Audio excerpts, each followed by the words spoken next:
Kevin Hancock bellows out a moose call on the first morning of the hunt.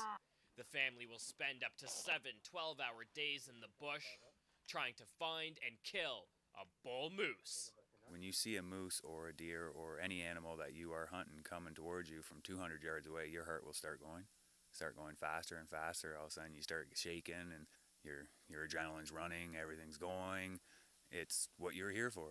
This goes to the camp, this goes to the... That's the rush they're looking for, a feeling that might not come. Successful hunt is different than a good hunt. You can always have a good hunt. They're not always successful.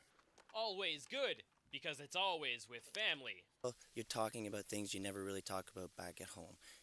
You're doing other things together. It's the whole camaraderie of coming together as a family. Fully loaded and ready to go. They split up to look for tracks, moose droppings, or any other sign of a bull in the area.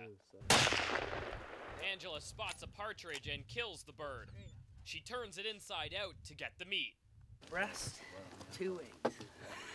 Oh, yeah. No. She'll shoot many more throughout the trip. Nice. And it's a good feeling when you come home, you have your vegetables from the garden and your meat that you've killed, and you sat down to a good meal that you know that you've worked for. A moose provides many meals, but 3 days go by and still no sightings. Then on the 4th day, while taking a nap, John hears a twig snap and looks up.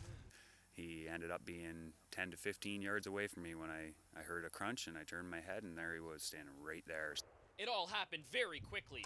He didn't have much time to steady his aim. John took a shot like this one. The prize, a bull moose, close to 2 years old. It's the family's kill, and they celebrate it. Good smile there. Cheese! Woo! And you go out and you see it, and then you feel a little sadness because, you know, I'm now taking the life of something, but yet it's still exciting. I hunt to feed my family, 100%. There's not a bit of that moose that will go to waste. As soon as they got the kill, the animal needed to be gutted so the meat wouldn't spoil. These guts will be left out here for the scavengers to feast on. It takes 8 guys to get the nearly 1,000-pound moose into the truck. Back at the camp, it's hung upside down to let the blood drip out. It'll stay there for a couple days. It's being opened up to let the heat escape, keeping the precious meat cool. We just like to come out and get our own, not always do the shopping at the corner store. You get to bring it home, and you can eat all year off of the meat. You know, so and then it's nice to have the big head to put on your wall. The animal is being skinned and is ready for the butcher. It's time to leave. I don't want to go home yet. I'd rather stay up here for another few weeks. Packing up is a sorrel kind of thing, but we know we're going to be back next year for sure.